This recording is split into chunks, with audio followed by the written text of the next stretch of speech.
It is quite well established that CPUs are buggy nowadays, but what is not established is how to find these bugs early. So recent research has shown that each generation of commodity CPUs, such as Intel Core CPUs, AMD CPUs, is plagued by tens to more than 100 bugs that are discovered only after silicon, and this has obvious security reasons, so we would like to be able to find at least some of them. What I will present you in this presentation is Cascade, a new fuzzer that finds more CVEs than the state-of-the-art combined, more coverage than the state-of-the-art, despite being black box itself. And the whole idea, the takeaway, is explicitly generate long, complex, and valid programs.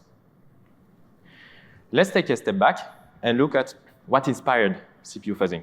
And this is software fuzzing, typically.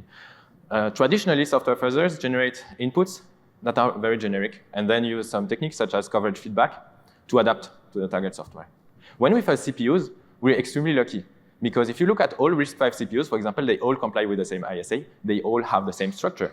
And this is a super important factor to build our programs, which has been somehow overlooked by some of the state-of-the-art of CPU fuzzing.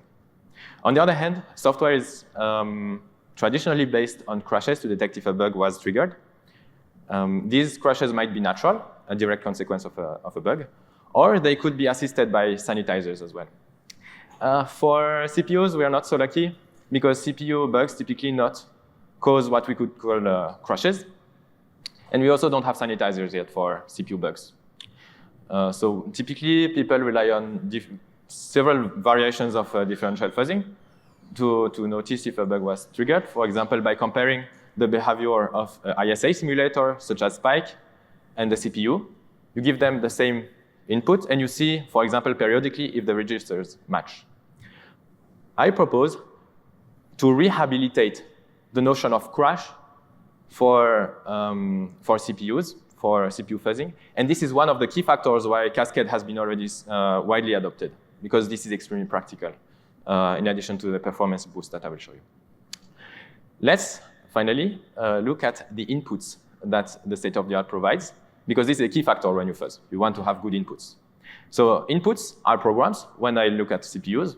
So let's look at the programs that are proposed. So let's assume we are not at the degenerate very beginning of the fuzzing, but that we already fuzzed a little bit, so we already mutated a little bit some programs. And now I start with some initialization to make sure that my CPU starts in a deterministic state, so I can compare it with an ISA simulator. So again, this is the differs-RTL family, so state-of-the-art. I run the program, and there were some mutations, and some mutations are very likely to kill the program early, and then you go to some finalization. The problem here is you see that most of the program is dead code. So between 80% and 99% of your program is actually dead code, and this is not very practical, because this directly means that you're almost only fuzzing, so 94% of your time is spent on initializing, and finalizing your test case. And of course, if you run always the same blocks, you will impair your ability to find new vulnerabilities. Something a bit similar, because most of your code is dead code, if you mutate it, you will just run the same thing again, which again will impair your ability to find new bugs. Of course, this is not to despise the contributions of this family of fuzzer, but I underline the point which we would like to improve here. So this leads us to our requirements. We want programs that are complex, because we want to explore architecturally and microarchitecturally our CPU. But we want our programs to be valid for two reasons, and this is really the key. First, performance. Second, if my program is valid by construction, then I know that if a CPU is not able to run it, the CPU is wrong. So validity is key here. How do we build valid programs? And then how do we make them complex?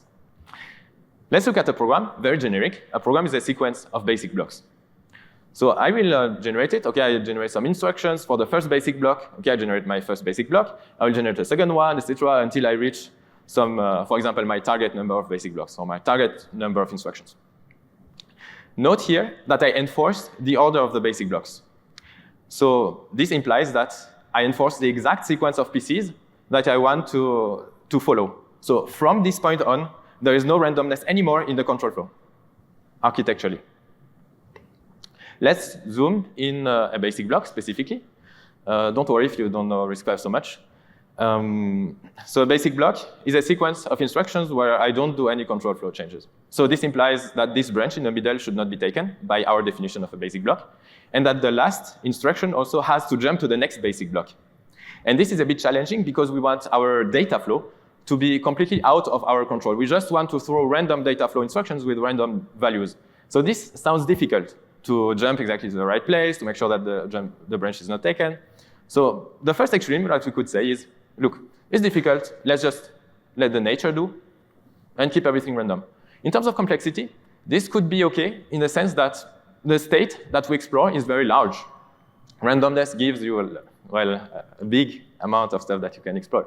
The problem is we fall exactly to the problem that I said, oh, it's really bad that our programs are invalid. Well, this will lead to invalid programs, right? Because if I jump randomly to a random place, I'm very unlikely to jump exactly to the basic block I wanted. Very, very close to 0. So we said, oh, we want validity. So let's do the opposite, maybe. Let's be very conservative. And let's say, oh, there's this branch that might be taken. Well, I just replace it by an op. Then it will not be taken for sure. And I also can, for example, use a very safe register that I reserve for this purpose to jump to the next basic block. And this register will be generated, for example, independently of the very complex data flow. The problem is simplicity here. Because here we will not have very strong speculation. We will not have a lot of these interactions between data flow and control flow. And this is stuff that is quite likely to break and interesting to explore. What I will propose is to take good things of both worlds by entangling the complex data flow into the control flow that I predict, that I enforce at all times. How do we do this? We propose an innovation over differential fuzzing. The idea here is to start with a very conservative approach that I said, it's a bit too simple. Okay, it's a bit too simple. But we can give it to the ISA simulator, to Spike, basically. I don't want to take anyways to fuzz the microarchitecture of my ISA simulator. Might it even make sense? So I will run this on my simulator and then get some feedback from it. I will get key values, very important values in the program. For example, the operands of the branch. And then I can flip the label of the branch if the branch was taken, because I don't want it to be taken. And I use some offsetting technique for the jump, the last instruction there, to make sure that the destination register, so the X7 here, will contain the exact right value, but that depends directly on the complex data flow by basically just using a well-chosen offset. More information in the paper. So this program is very complex, but valid by construction. So now it's good. Now I can give it to the CPU. I challenge it, OK, can you finish this program? If my CPU finishes this program, good. I haven't found anything interesting. If the CPU does not manage to finish the program, then I found a bug in the CPU. And then we have some reduction techniques to make sure that we find out easily where the bug comes from. We call it asymmetric ISA pre-simulation because as opposed to traditional differential fuzzing, the ISA simulator and the CPU do not see the same input, although the inputs have similarities, such as the sequence of pieces that are explored architecturally. Let's finally talk about results. So first, it's important to corroborate that validity is important, and we see here the clear throughput advantage of long valid programs. You can see in the x-axis the length of the programs that we propose, of each program that we give to the CPU.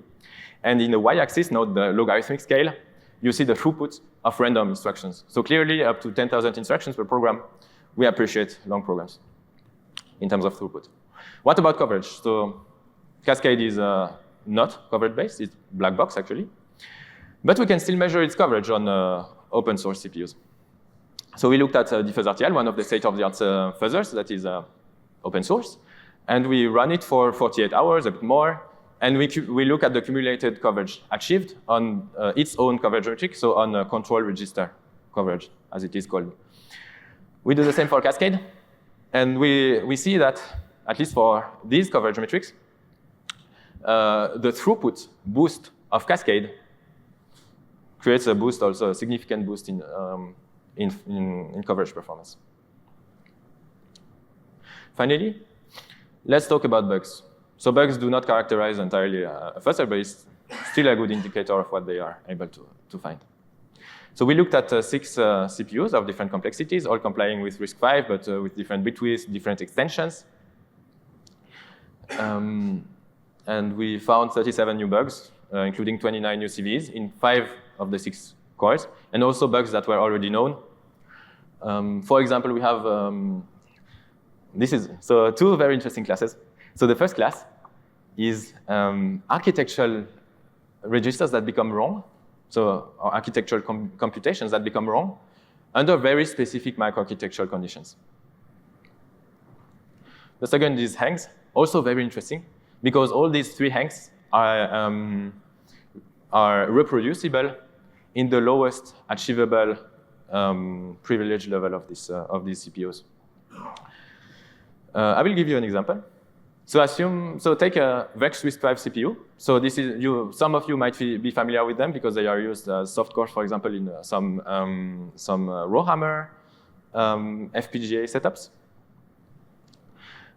So we take this configuration, I think the default without compressed instruction support, and we take a branch. We misspeculate on a compressed floating point instruction. So note that this instruction is not supported by this configuration. So this should be an illegal instruction exception. Of course, we are under speculation. So nothing happens specifically. Then we go out of the speculation, we resolve the branch, and later, at some point, we assume we reach non-compressed floating point instruction, which is supported by the CPU. And the CPU will hang. This is because we noticed, well, Cascade noticed, that when you execute this compressed floating point instruction, you will reserve FPU resources and never free them again. It's time to conclude. So Cascade is a RISC-V CPU fuzzer that relies on valid, long, and complex programs. It introduces asymmetric ISA pre-simulation to entangle flows and use instruction non-termination as a bug signal. We outperform coverage, and despite being black box, we find new bugs. And most importantly, Cascade is already very adopted in the community. So still last week, I got some messages saying that Cascade found a bug in some CPUs that I don't know. So it's also artifact evaluated. Please look at it. If you are interested, contribute. There's still a lot of things to add. And thank you very much. I'm taking your questions here and on GitHub as well.